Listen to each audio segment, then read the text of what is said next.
Give it up for Danielle DiMartino. Danielle DiMartino. Danielle DiMartino Booth.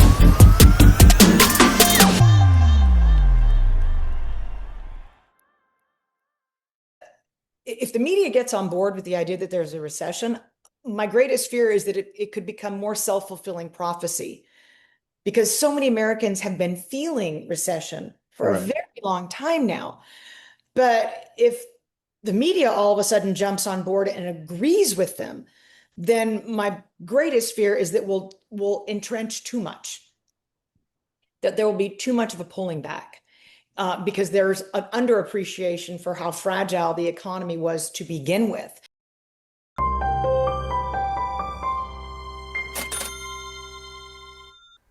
Welcome to Thoughtful Money.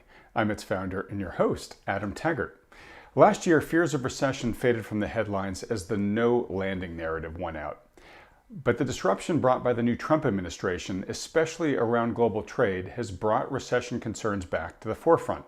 Now, the administration says it's not worried, that we're merely passing through a transitory detox period before new trade deals, tax cuts, and deregulation kick in to turbocharge economic growth. But others fear a more pronounced slowdown is in the cards. So, which outlook is more likely? To find out, we've got the good fortune to speak today with Danielle DiMartino Booth, CEO and Chief Strategist for QI Research and author of the book Fed Up, an insider's take on why the Federal Reserve is bad for America. Danielle, thanks so much for joining us today. And thank you for having me. It's great to see you again, Adam. Thank you. All right, Danielle, look, it's actually been a while since I've kicked one of these interviews off with the general question that I want to, which is, what's your current assessment of the global economy and financial markets?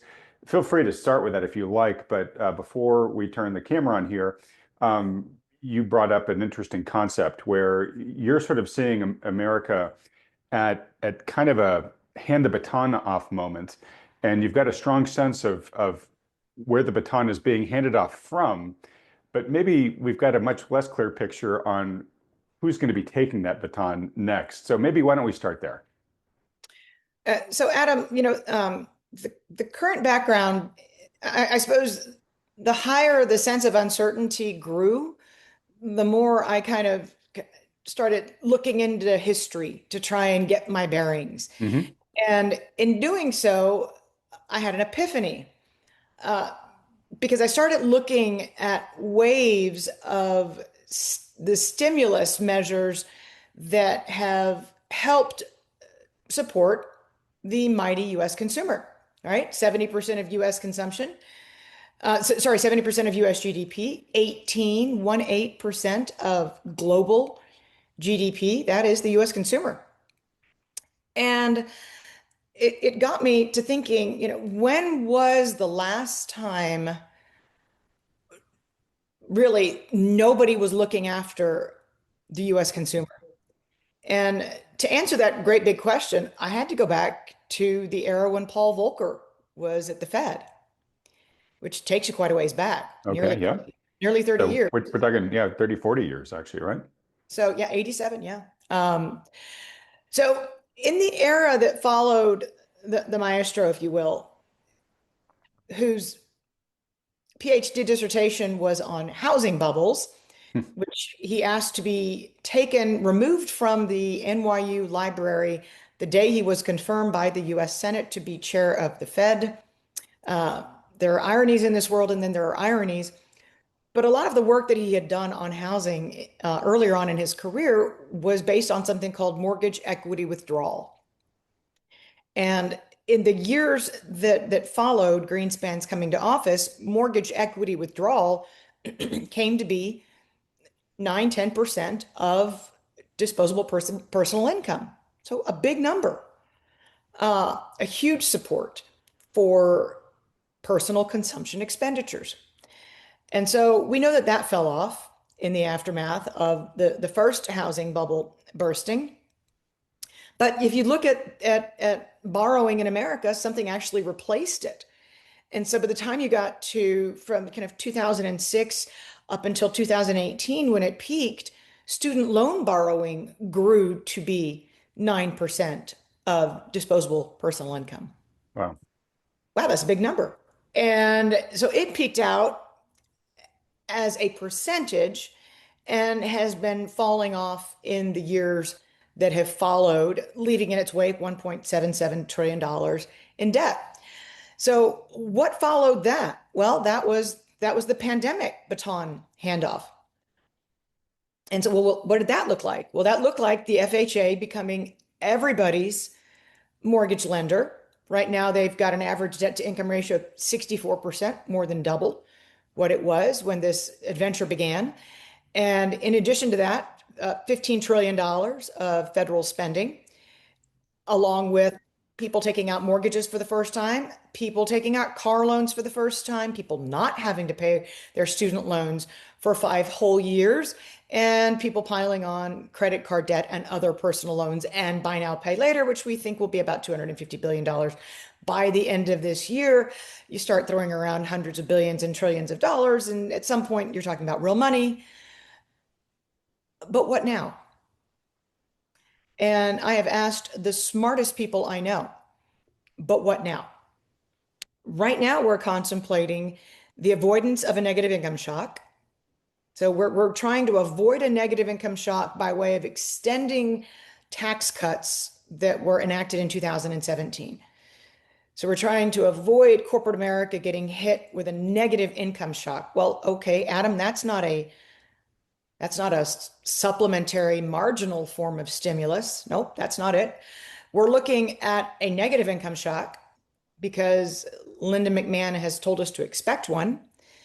20.5% of student loan borrowers haven't paid anything in the last 5 years or so. 9.7 million is what the New York Fed figures will be hit. Number of borrowers will be hit, have their FICO scores impaired by virtue of having to begin repaying these student loans. There's a lot of buyer's regret among millennials who bought homes.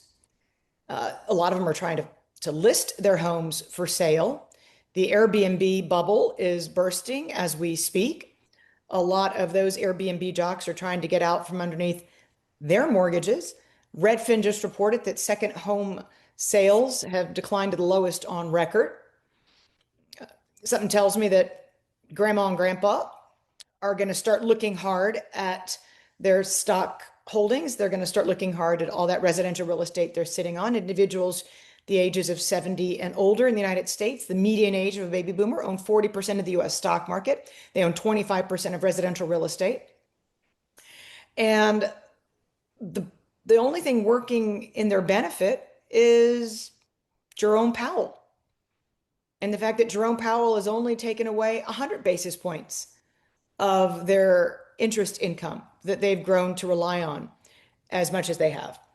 So as long as Jay Powell stops reducing interest rates, then the fixed income that they've grown accustomed to enjoying, living off what, 4.25% income on their cash, as long as that stays a steady state, then they're not going to be tempted to sell their stocks, and they're not going to be tempted to sell their second homes. But again, I'm asking myself a question. What is the marginal source of stimulus? Mm-hmm. And I don't have an answer to that question. I think it's a really interesting question. And let me just make sure that I took notes here correctly. So you said marginal source of stimulus. Another way to say that just might be a boost to consumer spending from artificial interventions, right? So kind of from the Volcker era on, as you said, we made home equity really available. So people were able to use their homes as piggy banks. Student loans ballooned. Obviously, the trillions and trillions of stimulus that were issued during the pandemic. And then following that, the years of moratoria. So, hey, you don't have to pay your rent, your mortgage, your student loans, whatever, right? Now those are all ending, as you're saying. On the tax side, there's the specter of a negative income, income tax shock, or sorry, negative income shock if we didn't get the Trump 1 era tax cuts renewed, which looks like it'll happen, but no guarantees. The new administration kind of has a make lenders pay philosophy, right? Hey, sorry, everybody, you got a really good ride, but now you got to pay, especially, latest you said Linda McMahon on the student loans. The housing market is in correction. how much more that goes down. And as you said, one of the things that's been serving as a form of stimulus, at least to people who have assets, largely the boomer class, has been these higher interest rates where you can park your money in something relatively safe like a T-bill and get a nice 4+% yield. That could be ending, TBD, but Fed certainly is talking like it would like to cut. It has paused, but I think its plans are to hopefully resume cutting, and the market thinks it's going to resume cuts. So your big question is okay, so those things aren't going to help. So what is going to step in and fill this gap? So I guess I got a couple of questions for you. One, what does it look like if this gap doesn't get filled, right? And two, here's what I think the Trump administration's answer would be, which is, hey, Danielle, you're right. We might have a little bit of turbulence, in the near term as we try to construct our bridge across this gap. But we're going to solve this with economic growth, right? So taxes, yep, we're going to avoid that income shock, right? Because we're going to extend the initial Trump tax cuts, but then we're going to add additional tax cuts, right? No tax on overtime, no tax on tips, no tax on Social Security. I haven't really seen the box yet of how much more that would contribute in terms of money saved, but I'm sure it's not small nothing. box. Yes. Yeah. Yes. But they would also say, hey, look, this whole everything we're doing here, all these trade deals, deregulation, et cetera, it's all about trying to stimulate domestic growth, right? And so we're going to have jobs come back to the country. And they're announcing all sorts of commitments, right, of companies, many foreign ones that are going to start manufacturing here. Trillions of committed capital. It hasn't necessarily shown up yet, so till TBD. But I think they're going to say, hey, look, we're going to keep taxes low, get them even lower. Maybe even get rid of the IRS and only have an external revenue service. And we're going to just have so many jobs here that wages are going to go up, and net, real wages, real household savings are going to go up over time, and that's how we're going to fill the gap. Is that possible, or is that too rosy? I don't necessarily think that it's too rosy if you can stop the march of time. And which doesn't sound like an easy thing to do, but okay, let's see. no, it doesn't. And the reason you would have to stop the march of time is because the one thing you're not stopping in its tracks is the anger element. And so the individuals we're talking about here, I'm not talking about the baby boomers necessarily who own 40% of the stock market or 25% of residential real estate. But I'm talking about those who make between, call it $100,000 a year and $250,000 a year. And I don't throw these numbers out there willy-nilly. It's because I've studied them. Mm-hmm. And what would maybe call that cohort what's left of the American middle class? Sure. And they're also Americans who did not qualify for student loan forgiveness when that was being handed away like candy. And also, they happen to be the ones who have the highest amounts of student debt that they'll have to repay. They got the college degrees that gave them the highest paying jobs, but they also took on an extraordinary amount of debt in the process. And many of them were working under the assumption, and why wouldn't they, after 3 or 4 years of not having to pay them back, that they would never have to pay them back. And at the same time, they started replacing those obligations that they were not making with credit card debt, with BMWs, with auto loans, with mortgages that they certainly didn't have before the pandemic hit. And then, their nasty employers were so rude as to say, come back to the office. And now we see in the Atlanta Fed wage growth tracker that job switchers year over year, their wage gains are 3.4% below that of job stayers who are making 3.5% year over year. So quitting in any form doesn't help you, whereas quiet quitting used to get you a huge pay boost. Right. Now, quitting of any kind, quiet, noisy, or in between, you're going to make less than if you're somebody who is digging in and keeping their job and doing whatever it is that you need to do to keep your job, because you see that your kids aren't getting jobs out of college. You see that their friends are struggling, and you see your colleagues in in middle management and in white collar professions have lost their jobs. They're having a really hard time getting another one. So if you've got a job, you're working really hard at keeping it. And therefore, you're actually getting awarded a little bit, 3.5% year over year wage gains compared to 3.4% for job switchers. Just 2 years ago or so, those job switchers were making 9% year over year in wage gains, but those days are gone. And you have, in addition to the estimated 260,000 federal employees that have accepted buyouts in some form, I read just a few days ago. So they're on severance, which makes them a safe cohort until September. And but they're looking for jobs as well, providing competition in the job market. And the private sector has continued month after month after month to shed 100,000 or more jobs. So we have a situation where I go back to saying to myself, what's next? Because if it is going to be bring jobs back home, we're going to have to do it so quickly that there's no damage done during the midterms. Okay. And it's out the beginning and the end of it.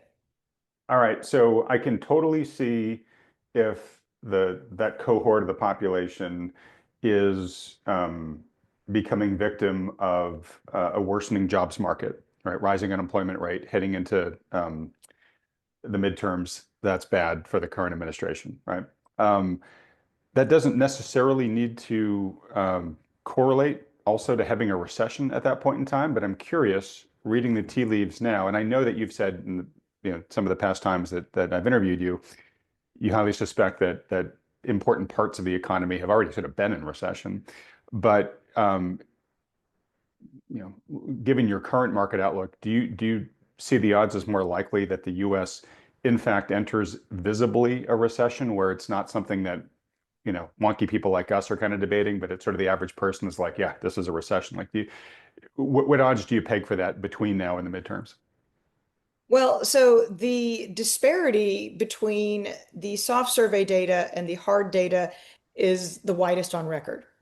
And that's not my opinion. Those are some graphs that Goldman Sachs put out just a few days ago. Right. And let me just interject so you can include this in your answer. Now, when presented with that, Secretary Treasury Scott Bessent has said, I've been in the business for a long time, and soft data can tell you lots of things that don't necessarily materialize, and I'm only going to worry when the hard data starts to show it, and I'm not seeing it in the hard data. So in your answer, just reflect your response to that type of outlook. Well, so of course, when such statements are made, the thing to do is to go check the data. And what we find is that when anticipations of rising unemployment are acute with those who are college educated or highest income earning terciles, that has a direct correlation to personal consumption expenditures on an inflation adjusted basis. And I mean direct, like 90% correlation. So with deference to Bessent, if you're looking at the aggregate number of individuals anticipating a rising unemployment rate, he's correct. It does not necessarily manifest as impaired consumption. But if you're looking at some of the lowest readings on record on the labor market among those who have college educations or more, namely because, I don't know, they're the ones hiring and firing people. Right.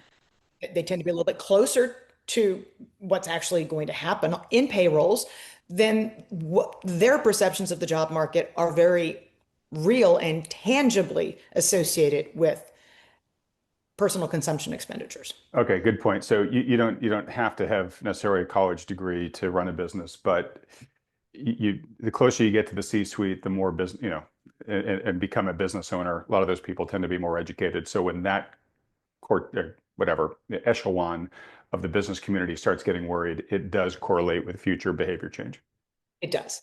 It does indeed. And again, Goldman Sachs ran a chart that showed that in prior economic cycles, there is indeed a lag between the soft and the hard data.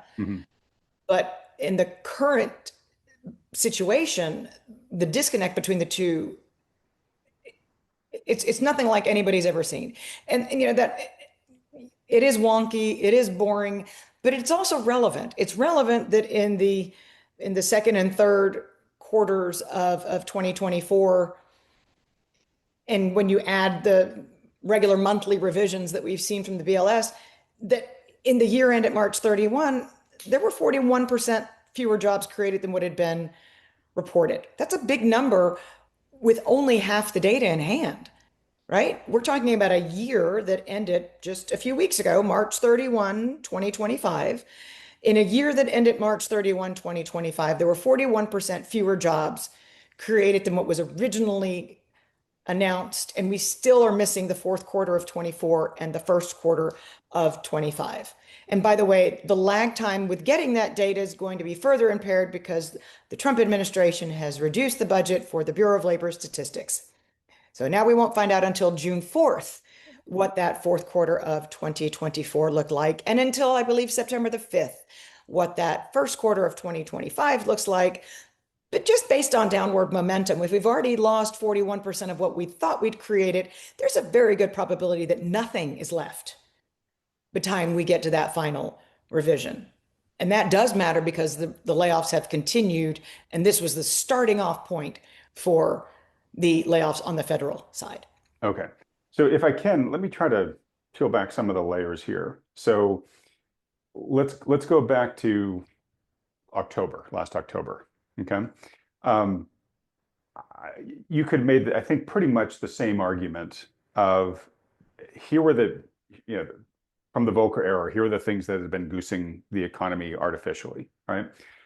I think don't let me put this word in your mouth, but I think you and I would probably have said, that's not sustainable, right? Like that's not a way to permanently run an economy, right? You're nodding as I'm saying this, right? And so we probably could have had a pretty animated discussion about reforms that we would put in place if we were magically, anointed leader of America the next day. So now we've got the Trump administration, and they are implementing reforms.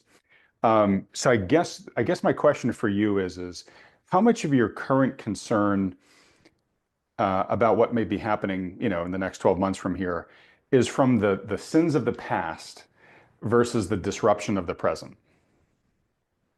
I think it is a combination of the two because the starting point of the US economy was not as strong as what had been advertised prior to President Trump taking office.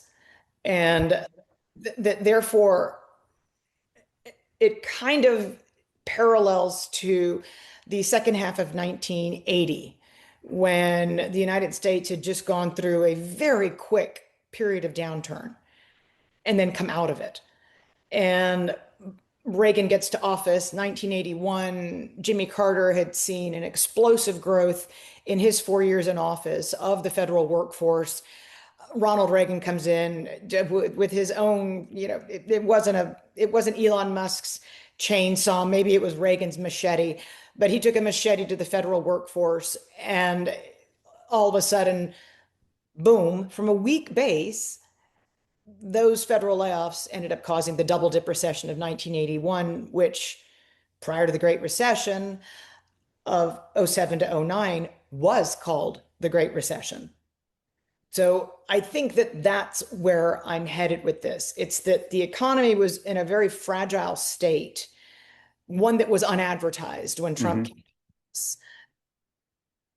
A negative shock was placed on top of this, which we don't feel right now because that severance doesn't run out until September for the federal employees.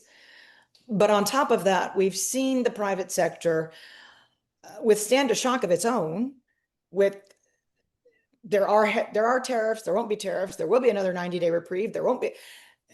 It's a lot of back and forth, and yet we're still seeing as a steady drumbeat in the background until the uncertainty dissipates. We're just going to continue to cut costs to shore up margins because we cannot pass our higher input costs along to end consumers because they don't have purchasing power. So rather than sustain a margin squeeze, we're just going to continue cutting costs until we have certainty about whatever this policy is actually going to look like. If you wake up one day, Adam, and you're Joe Q CEO, and you see that there's a 90-day reprieve, and you're Steve Wynn somewhere, and you've just pulled a massive capital expenditure plan, you're no longer going to be updating the Encore Tower suites. That's gone. But that was, that was so last week. Today we have a 90-day reprieve. So I'm going to put all those plans back on the drawing board immediately. Is that how you're thinking? Or are you thinking to yourself, I don't know that that's necessarily, I don't know that 90 days is enough for me to put back on the table something that took me years of planning to put on the table, that last week I decided, you know what? Things are so crazy. We're just going to put that on ice for now. We're going to shore up our cash position. So you're Steve Wynn right now, Adam. Are you bringing back to life that $600 million capital expenditure? Yeah, no, I think it's a great question. I think it's totally understandable, to your point, that CEOs kind of have Charlie Brown's skepticism about the football that Lucy's put back up on the tee, right? If I start running for this again, are the tariffs all of a sudden going to go back up to 145%? So no, it's challenging. Okay, so let me. And I'm not, look, I'm not trying to be the ultimate skeptic here at all. At all. We've seen business outlooks in the soft survey data vacillate. What we haven't seen, which is new, are capital expenditure intentions. Right. Follow business outlooks right off a cliff. And those are long-term capital spending plans. And it's rare to see them fall off across the country in sync with one another. I just don't know what's going to bring that back, because you have to bring that back to bring back hiring at the margin. And we need hiring at the margin if we're not going to throw $20 trillion of federal stimulus out there when we keep and we need private hiring at the margin, because for the past couple of years it's been government, right, which now is not pulling that weight anymore. All right, so I'm glad you brought this point up, because I've mentioned it once or twice recently, but I appreciate that you're putting it fully in the spotlight right now, which is, you and I have talked many times in the past, Danielle, about the lag effect of monetary policy, right? What you're kind of talking about here is the lag effect of corporate CAPEX spending, right? Which is, the longer that we remain in this chasm of uncertainty, where corporate budgets have basically tightened up because CEOs just don't know what's going to happen yet. So until I know, I'm putting things on ice. The longer that persists, then there will be a lag effect of, hey, this economic activity that would have gotten done didn't get done, and we're going to feel that. So the longer it persists, the bigger the lag effect's going to be whenever it arrives. So you're kind of nodding as I'm saying this, but let me let you comment on that in any way, shape, or form. But this is sort of another lag effect we should be paying attention to, right? We should. And I mean, there is unequivocal good news in the reprieve on China taxes, right? We're not going to have mass layoffs and firings at the docks and in warehouses. They're not going to fire the people they planned on firing. Right. Small businesses can now still get their product. The things will still move in a way that folks were afraid about. Yeah. That's fantastic. And right now we have saved Christmas. If you look at the timeline and you look at the lags and what have you, and get the tankers on the water, et cetera, et cetera. So we've avoided a massive negative shock in transportation and warehousing. That's a good thing, because transportation and warehousing created 50,000 jobs in the first 3 months of 2025. I mean, not near as much as the 192,500 jobs that were created in healthcare and social assistance, which is still carrying most of the load. But again, the 50,000 that were hired in the first 3 months of 2025, at least we know they're not going to be fired immediately, because there's going to be yet another wave of front loading. But this being said, you asked me about long-term planning, and it's long-term planning that has to be put back into place in order for the CEOs and the CFOs to take the next step and stop cutting costs and start adding expenses and start hiring people. And I actually happened to find Treasury Secretary Scott Bessent to be a brilliant individual but you can only play the hand that you're dealt. And right now, he's been dealt a hand that says in the next 90 days, you need to figure something out with China. Not how are you going to figure out how to open factories as soon as possible. Mm-hmm. He's negotiating. And the longer we negotiate, the longer we dither. President Trump says all the time, we've got $7 trillion of committed capital. That's great, but they have to be built. And the facilities that are being built have to understand what their operational framework is going to be and with whom they're going to be dealing, suppliers. So I want for this to work because my greatest fear is that we have a pendulum swing back in the midterms. And then we have a lame duck White House and nothing gets done until the next election. And then it swings all the way to the other direction with universal basic income and modern monetary theory. And we don't want to work. And it's all the baby boomers' fault. And we're entitled. And we, for God's sake, just let us live in peace and pay for us to do so. I don't want the pendulum to swing that far back at all. I love capitalism and I love democracy. But my concern is that there just won't be enough time, especially when the only thing Congress has done is prevent the government from shutting down. We haven't seen any legislation of any kind. So I was smiling as you were saying that because I literally, right before you said it, I wrote this down. So my takeaway from what you're saying so far is we've got this double barrel of economic challenge ahead of us. We've got the sins of the past catching up to us, and we've got the disruption of the present, right? So you said there's sort of both two things that are kind of pulling economic activity down. Then let's assume for a moment that the Trump administration's policies could be implemented, will be implemented successfully, right? Okay. What I take from you is in the near term, like between now and the midterms, it's immaterial. There's just not enough time. We've got that double barrel impact, and plus not enough time equals basically a rough patch for the U.S. economy some point between now and the midterms. Well, I think that that's what's going to happen. And the only thing that raises my conviction is that the powers that be in the data agencies, they're under attack by the current administration. They withheld, to the point of statistical anomaly, they've withheld harsh data to try and gloss over the sins of the past to the extent that they possibly could.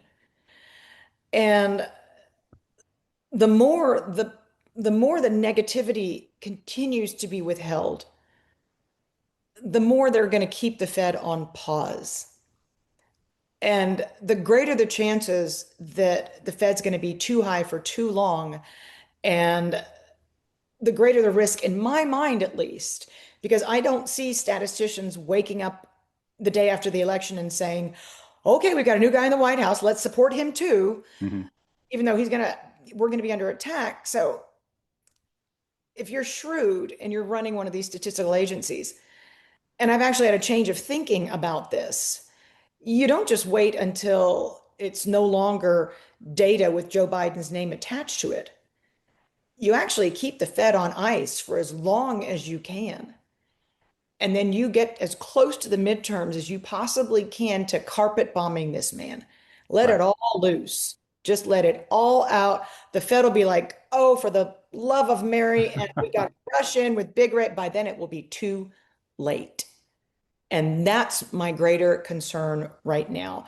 And this is one of the reasons that I wrote my weekly quill that'll probably get me canceled on many different platforms, which I'm okay with. But the title was Powell Sinks to Trump's Level. There, I said it out loud. But it's my institutional clients have seen it. But right now, Powell appears to be playing politics and ignoring to a fault what Jan Hatzius at Goldman Sachs called out the Sunday before the Fed last met, and that is a blind person could see the disconnect between the soft and the hard data, which has never been near as severe as it is today. Okay. So I guess maybe a punchline there is you think Powell may be about to earn his new moniker from that Donald Trump's already calling him, which is too late Powell. And it's because he's playing politics or appears to be playing politics. I hate for that to be the case. You know better than anybody else because we've been speaking all these years that I have been a proponent of Powell's.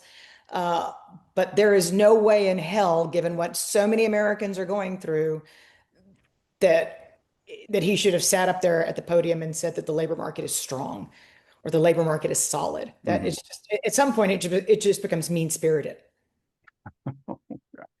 That chuckle is gallows humor, laughing.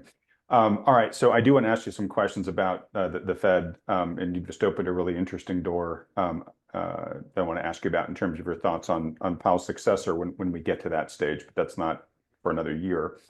But it's happening sooner than you think, Adam. You should ask that question sooner. Okay, well, I'm going to get to it. Let me just ask you this. We're not taking sides here, but in general, we now have a pretty good sense of what the planned economic agenda of the new administration is, right? I mean, it's still TBD how they're able to affect it and implement it and all that stuff. But from a policy standpoint, what's your general take on the policy as a total package? Comparing it to, past couple of presidencies, or compared to the unsustainable issues that we could have discussed in October. How do you feel about this package of economic policies going forward on a net basis? Is it net some of the things you would decide to do if you were in power? Is it the wrong direction? What's your general sense? Well, the risk right now is more to the growth outlook than it is to the inflation outlook. And that is because it's never an easy job if you're in the position of leadership to conduct and to make policy amidst a global trade war. Mm-hmm. And that simply is where we are. It is why global trade contracted for the full year of 2019. So trying to extract benefits in this environment is extremely difficult. We have a huge victory with China this morning, but boy, Europe looks even worse. I mean, no impulse control in the White House is also highly problematic. Mm-hmm. But when I say that we need certainty, knowing what a tall order that is, we need certainty consistently geographically as well. And I think that is part of the greatest challenge here. Again, from 2018 to 2019, the CPI year over year declined. And the offset to global growth was greater than any inflationary output. Yeah. Yes. So, okay. And I think this, again, probably makes you even more confident that, Powell's committing a huge policy error. Okay. So Powell's committing a huge policy error. The current disruption of the administration probably creating a near-term, economic malaise. But so let me ask this one more time. So it sounds like you would say, hey, you would be conducting the trade part differently than the current administration is. And this is just one policy of the overall economic package. But do you think renegotiating America's trade deals, is that something that you would do, comparing the pre-2025 America to now? Yes. Would you do the same thing with deregulation, tax cuts, et cetera, or would you have a different platform? So deregulation's something of a no-brainer, as long as it's deregulation that is applied differently, because deregulation, the way it's been rolled out for several generations, has only served the largest players. Mm-hmm. So we don't want to further concentrate the power in the hands of a few. Give the entrenched cartel even more benefits, yeah. Exactly. So deregulation, I'm all over, but it cannot be deregulation just for the biggest lobbyists. And that's how it's worked out, regardless of who's been in the White House for generations now. or we wouldn't be in the situation that we're in right now. But in its truest sense, I'm all over capitalism, competition, etc. As far as the trade policy goes, if there's any assumption at all that the United States, in the event that you are attacked militarily, is going to spend money making sure that you don't get roasted, then there should be a strict zero tariff policy in your country. Now, if there's no assurance that the United States is going to take care of you, then you can set your tariff policy how you want. Do what you wish. But if in any way, shape, or form your sovereignty depends on US military support, by golly, you better not have any tariffs on us at all. All right, I could see some people cheering that. And of course, if you're not, if you're one of those ones that don't depend on us and you can set your tariffs any way you want, probably fine, but we're going to set our tariff policy accordingly to your country, right? We are, and you can go ask Xi Jinping for money if you get attacked. Go for it. Yeah.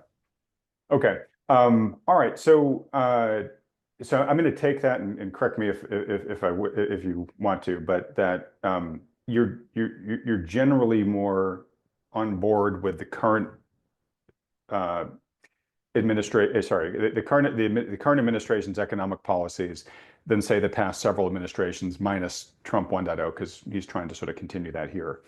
I guess I'm trying to. I do, but I don't think they're focused on what I just described. Yes. Okay. So I think they're focused on China, and then they just folded on China.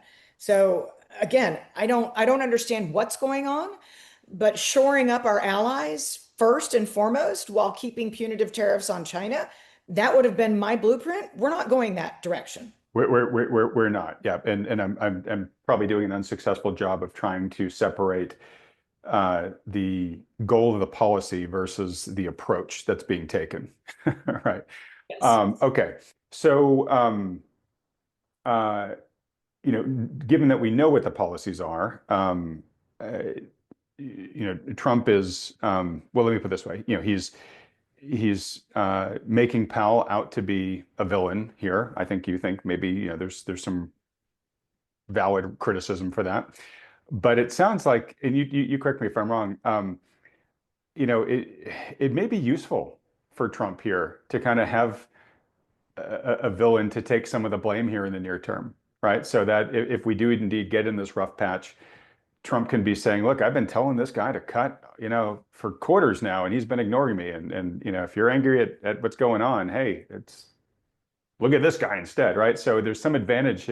I mean, I know it'd be really hard for him to get rid of Powell anyways, but there's probably some advantages to have Powell be in opposition to him here to a certain extent, because he can redirect anger towards Powell. Not that too many people care about who the Fed chair is, in terms of the average working class American, but it does give him kind of a convenient villain to point to. And then secondly, and you're sort of nodding as I'm saying that, and secondly, Powell's term is going to be up in about a year. So what should we expect from the successor? And you said there's already progress being made. So are there some front runners emerging? I've heard some people say Kevin Warsh looks like the right guy. You might have somebody else. But do you expect that the next person to come in to try to really maintain Fed independence as well? Or is this going to be more like a Trump buddy who's going to really kind of march in lockstep with the administration? Well, the answer is I don't know at all, because of what Michael Barr did. And what Many Michael people might not know that, so elaborate. So Michael Barr, after being crucified on the editorial page of the Wall Street Journal, and after every banking and non-banking lobbyist on planet Earth, first order of business was get rid of Michael Barr, get rid of any chance of regulating the shadow banks. So that was taken care of very, very quickly. He was removed from his position, or he retired, he resigned from his position of banking, vice chair of banking supervision and regulation, and ... chose to continue his term on the Board of Governors. Meaning, in May of 2026, Jerome Hayden Powell, his 4-year term ends, and he can choose to remain on the Federal Reserve Board, finishing out his term as a governor, if he chooses to do so. Meaning the only person who's losing their position, whose 14-year term is ending, is that of Adriana Kugler in January of 2026. So in the event that Powell is playing politics, and it appears that he is, which is very distressing to me, but in the event that Powell's playing politics, then the only person who President Trump's going to have to choose from for his chair will have to be a sitting governor. Mm. So if he wants for it to be Warsh, he'd better replace Kugler with Warsh. And then come May, he can only choose from sitting governors if there's no open seat on governors. Okay. And so Kugler, her term ends in January, you said? January. Okay. So that's when we should have a really good sense then of who Trump's pick is, because it's basically whoever's going to put to fill that position. Pretty much. And that person would presumably be confirmed to their position and treat it as Fed chair going forward, whether or not nominally they are or not. Right, right. Because you're talking about February, March, April by Powell. But if it comes down to a situation, and the Trump administration will know, even though Trump and Powell clearly don't speak to one another, but they'll know at some point before May if Powell plans on leaving the Federal Reserve Board or if he plans to serve out his term as governor. Okay. And so I had an interview last week with Axel Merck right after we did sort of a live reaction to the federal open market committee release and Jerome Powell's press conference. And so Axel got to talk a bit about sort of Warsh as a person, but I'm just curious, do you think he's the likely nominee, or would you put your money on a different horse? I actually do think that Warsh is the likely nominee, and I'm not so sure that Trump has a good understanding for the fact that Warsh is not a real big proponent of quantitative easing. Mm-hmm. So there might be some homework in order. Okay. And I'm just curious, what do you think? Watch what you ask for. Watch who you nominate. Well, yeah. Now, that being said, Trump might have some buyer's remorse, right? If Warsh turns out to be, have some philosophical differences with what the president ultimately would like. Maybe you choose Waller. Waller's there. Yeah, but if you were making the choice, how does Warsh measure up, and is there somebody else you'd like to see even more in there? So the only thing that bothered me about Warsh's recent speech was how little he said. So it sounded fancy, and there were a lot of big words employed. Mm-hmm. I mean, you've read Fed Up. You know how I feel about big words. Fed speak, yeah. I would like for there to be a more pointed question and answer session. Former Governor Warsh, let's just say theoretically your former colleague Powell chooses to stop at 2% if prompted to lower interest rates. Do you agree that the zero bound should never be revisited? Oh, great. If you agree that the zero bound should never be revisited because prior writings on your part suggested that the zero bound was broken, would you therefore agree then that quantitative easing is never coming back? And are you sure that the president's okay with this? I just had 3 questions.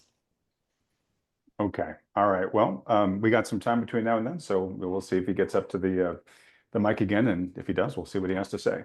But it sounds like at least I don't hear from you saying, "Oh my God, that would be a terrible pick." If he sticks to his mind frame that he had when he was spilling ink and criticizing quantitative easing and the Fed being in a credit easing position and the inefficacy of the zero bound, I'll be barking like a seal. Go Warsh. Okay. If he flips, well, not so much. All right. Okay. All right. Well, I got to start landing the plane here, unfortunately. So 2 last sort of major questions for you. One is, we talked about your concerns here that there's just not enough time between now and the midterms to try to avoid this double barrel of economic headwinds, we'll say.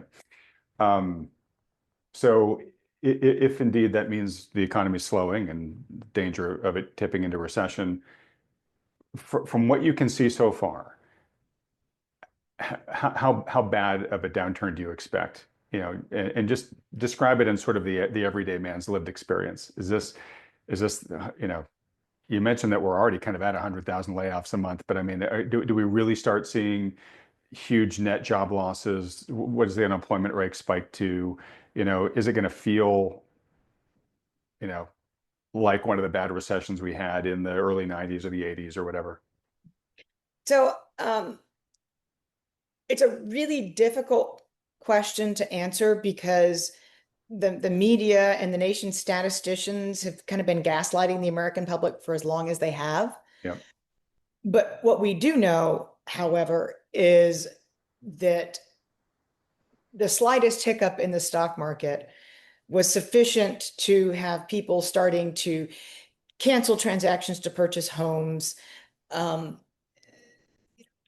We've seen bankruptcies spike already. My concern is that the starting point is the highest level since 2010.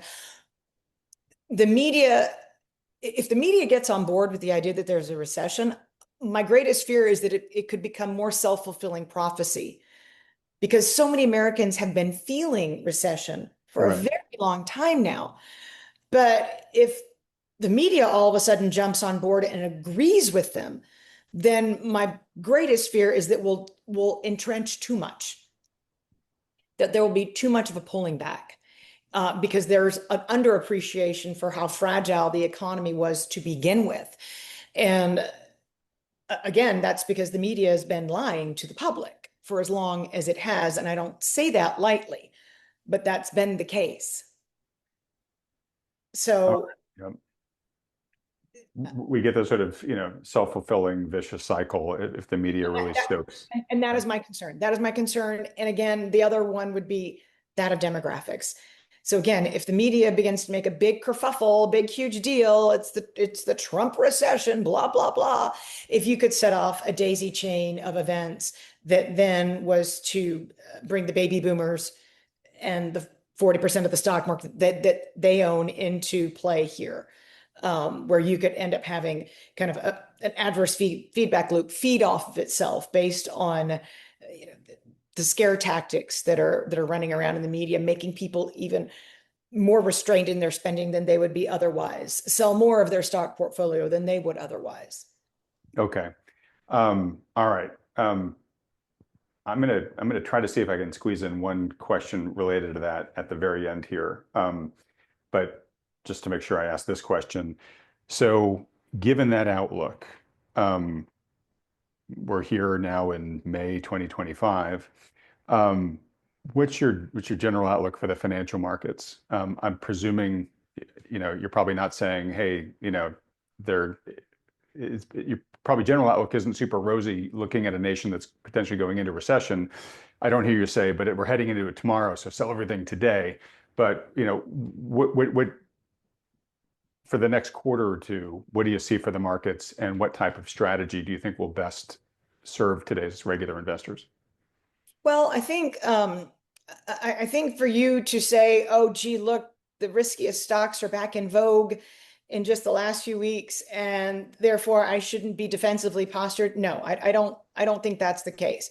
I think you stay defensively postured. You maintain your exposure to companies that are going to continue to have cash flow no matter what happens. So it might not be as sexy as trading in and out of NVIDIA every day, but keep your dividend paying stocks. And to the extent that the Fed remains reticent to lower interest rates, maintain your dry powder as well. Okay. And it's funny, plenty on it. Pardon me? You're still collecting plenty of income on it. So collect the income, but don't give up your dividend paying stocks. Don't remove your defensive posture simply because animal spirits are where they are. But pay very close attention to demographics. Pay very, very close attention to the media, because it's the media, I think, that can be a change agent, whereas the media has been a calming agent, I think now the media can move to the opposite end of the spectrum and attempt to be a chaotic change element, scaring people such that you have to pay attention to what the media is saying, which is a stupid thing to say, but the narrative matters. And if they're going to try and truly destroy Trump, and the media could, just bear in mind that that will have an effect on demographics and an effect on the 70-year-olds who own 40% of the stock market. You have to be cognizant of where the media is. Okay, and you just mentioned something I want to clarify, which is you said you're concerned, you have a concern that the media could really start fanning the flames of concern around recession, that it becomes a self-fulfilling prophecy or makes it worse. Sounds like you're saying that that could be a deliberate act, sort of a weaponization of sentiment against the president, because I mean we all know that in general the media establishment and Trump have a very contentious relationship. Right.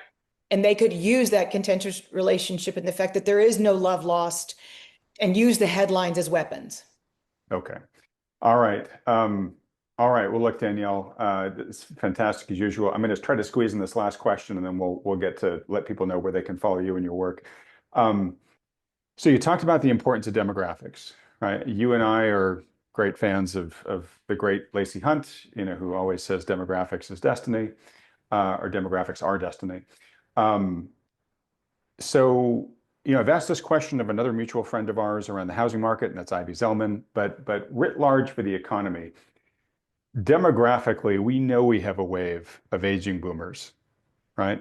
That in the next, well, over the next 20 years, there's going to be an increasing liquidation, rolling thunder amongst this population as they age and age out, basically, right? That they're forced to finally downsize their homes, move into nursing homes. Sadly, many will eventually pass away. Well, all will eventually pass away at some point in time. So, you'll just have this sort of relentless wave of selling financial assets, houses, et cetera. And oftentimes, especially in houses, to whom? To people who can't afford to buy homes at their current valuations, right? So there's going to be selling, and then there's going to be selling at lower prices, not because you want to, but you just have to, right? It's a life event, that's demographics that are forcing that decision. One can make the argument, wow, that's going to be like a kind of a dark, long winter for assets. Is that the right way to be looking at it? Is there a better way, a more accurate way to be looking at it? Is that a true worry? Is it a red herring? What are your thoughts on that? So I think that long dark winter that you describe is especially going to be the case in the second home market. And that is relevant because we've had so many younger Americans buy vacation properties. So in that sense, there will be this kind of relentless wave. I think for the broader non-vacation home market, that we will see a continuation of it. If it was 17% of home transactions in 2024 were to multi-generational households, I would venture to say that that'll be 20% in 2025. I think that we will see a continued bunking up, a continued adult children moving in with their retiree parents, or retired parents moving in with their adult children. I think that trend is going to act as a mitigating factor going forward. And to the extent that that is not feasible, gee, I don't like my kids, gee, I don't like my parents, then you will see life-changing moments, because the odds that one generation can afford that McMansion that the older people are selling are very low. So there's a huge mismatch there. But I do think that we see, as a large mitigating factor in housing, this continued multi-generational household formation. Sure, but you can kind of look at that as like family unit belt tightening, right? Oh, absolutely. And Yeah. that's not the U.S. economy, because this is not, for everything there's a season. Nothing in Ecclesiastic says, and then you grow and then you never leave home and you stay with your parents and you have children in your parents' home. That's not in the Bible. That's not how it's supposed to go. So, in that sense, you don't get the same torque that you would otherwise of new people coming up and having 3.5 children and needing their own home. You don't get the same economic refresh and reset that you would otherwise. I just think it could be a mitigating factor for the individuals sitting in McMansions that are not fully occupied. Fully occupied, right? Yeah. And again, folks, I want to really specify what Danielle and I are sort of speculating about here. Yeah, we're talking the next 20 years. We're not talking next quarter or next year. But it is interesting to think about. Let me ask you one last question about this. So, you hear a lot of people say everything's going to be great. The boomers are the wealthiest generation, and they're going to pass all that down to their, kids. And so you'll just have a bunch of rich millennials, right, taking over, right? Let me ask you this. So, one, I'm skeptical for two reasons. One is, a lot of that wealth is priced at the margin, right? All homes are priced at the margin. All stocks are priced at the margin, right? So, if you end up selling that McMansion for what a millennial can buy it for, well, you might find that price is 25% lower than what it is today, right? So I don't have the number off the top of my head. For some reason, my head wants to say like 70 trillion of assets are owned by the boomers or something. But whatever the number is, okay, well, haircut that by 25% maybe, right? And then, that's an average number, meaning if you look at the median distribution, it's quite different, right? The average is skewed high by the super wealthy households. I think there's a lot of that boomer wealth that's there, but I'm not sure if it's going to actually survive the boomer's lifetime. Well, Right? no, and you get to actually, by very, very callous, every time somebody talks to me about the greatest wealth transfer of all time, I'm like, well, sure, and let's make that happen. Go kill mom and dad now. Otherwise, they're going to outlive their wealth because life expectancy is what it is because they want to age at home. Right.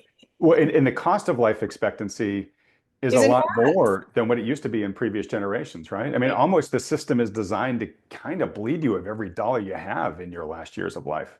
I mean, I don't, I'm not serious. I mean, I am Italian, but I'm not crazy. I don't mean you have to kill your parents, but I watch so many of my friends. I'm extremely blessed that my mother's on a government pension and that we happen to own the home she lives in and that she's fine. But I'm watching so many of my friends struggle to pay the cost of whatever it may be, assisted living, nursing homes for their parents. I'm already watching it. And it just, COVID eviscerated the ranks of individuals working in the lowest paying jobs at nursing homes and home healthcare workers. And so the cost of aging is so prohibitively high, so much higher than it was even than 5 years ago, that there will be an enormous amount of wealth that is passed down.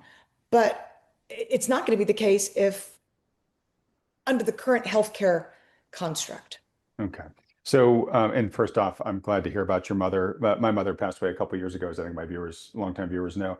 And she didn't have a lot of assets, but she definitely outlived them. And I can just say, you don't want to, if you can avoid outliving your asset, folks, do it because life's not so fun once you've done that. Okay, so what I'm kind of taken from this, Danielle, maybe this will be a really interesting conversation to dive more deeply into in a future when I give you a fair amount of time to really do this topic justice. But it sounds like kind of like me, you've got some concerns that there might be a really long economic winter where we're not getting that torque, as you're saying, in the economy because we have this just long rolling thunder demographically, and even this big pile of boomer wealth. The expected value of that might be an awful lot lower than what people are imagining right now for the reasons that we just talked about. Okay, so we'll leave it at that. More TBD. Thank you for entertaining that part of the discussion with me. Let's end on something really positive, which is, Danielle, for folks that have really enjoyed this interview and would like to follow you and your work between now and your next appearance on this channel, where should they go? So if you don't already follow me at DiMartino Booth, please do. And love to have you come and become part of the Daily Feather community. Coming up on my 10-year anniversary of having retired from the Fed. So we're going to be running some 10-year promotions, unlike which we've ever run before, even for our institutional offerings. So please follow me on Twitter and come to QI Research and see what these promotions are going to be all about. We have a cult following, people who wake up every single day and read their feather first. Couldn't be any prouder to be able to say that. So love to have you become part of that community. Well, extremely well deserved. Danielle, when I edit this, I will put up links to your Daily Feather website as well as your Twitter so folks can follow you. And folks, they absolutely should follow Danielle if you don't already. Danielle, I'm super thankful that you did take that jump 10 years ago to go do what you do. You're a very important grounding and informative voice out here in the wilderness, so thank you. Just as we wrap up here, I'll let you have the last word. Most of the viewers here are like a lot of, the retail readers of your Daily Feather, Danielle. They're just regular people who have worked hard to build wealth, to provide a good financial future for their families. And they're looking at a lot of the same things that you are and are concerned, and mostly they just don't want to become collateral damage to these forces. So what bits of parting counsel would you have for them? So my parting counsel would be that I speak to more and more individuals in my personal life who have decided to go this multi-generational route, or they're not telling their adult children that they're burdens because they've graduated, and they're instead inviting them back into their house. They're willingly doing so to say, hey, I want you to make sure you have a nest egg so that you don't go off until you are able to do so without taking debt on. Right. So, maybe I'm showing my age, Adam, I don't know, but embrace your family and embrace your neighbors at times like these, because we don't all have to start off our adult lives in debt. And to the extent that you can prevent that, to the extent that you've got, why is that bedroom and bathroom unoccupied? Help your adult children if you haven't, by giving them the chance to save up the nest egg. They don't exactly have, the VA plan to come home to like my parents did. So, but try and think in terms of the next generation and their financial freedom if you're financially free yourself. Great point, Danielle. I actually would love to reserve some time next time we talk to really delve into this as well, because I feel really strongly about it. Culturally, there's a lot of, most cultures actually do this, right? And America used to do it until relatively recently. And if you look at successful, immigrants to America, this is kind of the model, right? You come here, bring your kids over, everybody lives together until the kids have saved up enough to be financially resilient, and then they go off and they'll kind of daisy chains from there, right? Now you don't want to be an enabler, and if you're the younger generation that is working with your parents this way, you got to earn it, right? It's not a handout. But there's a lot of economic benefits that we would get from a society from this, but I think there's also a lot of just cultural and value-based benefits that we would as well. And again, it's sort of the way the world used to work for how families used to work for a long period of time. So there is a lot of benefit to going to it. I know it would have been really hard for me if I had, sometimes just the dynamic with the parents, can be really hard, but that means everybody just has to work better at learning how to get together. So anyways, it's a very important point, one that deserves more than just the minute and a half I gave you here, but I appreciate you bringing it up. And thank you for asking me, Adam.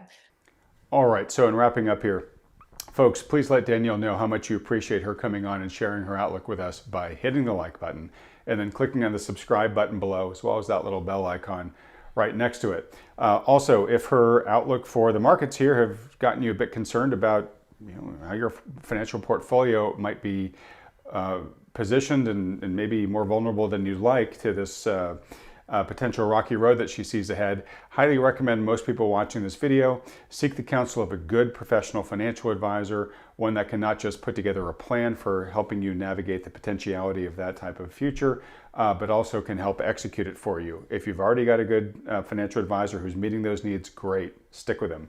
But if you don't, or would even just like a second opinion from one of the ones that you see with me on this channel week in and week out, feel free to schedule a free personal consultation with them by filling out the short form at thoughtfulmoney.com. Only takes you a couple seconds to fill out the form. These consultations you get are totally free. They will just sit down, hear your personal situation, give you their bespoke advice on what they think you should be considering doing. And there's no commitment to work with them involved. It's just a service that they offer. Danielle, can't thank you enough. It is always wonderful to have you here on the program. Thanks so much for sharing your time with us today. And thank you for having me again. All right, and everybody else, thanks so much for watching.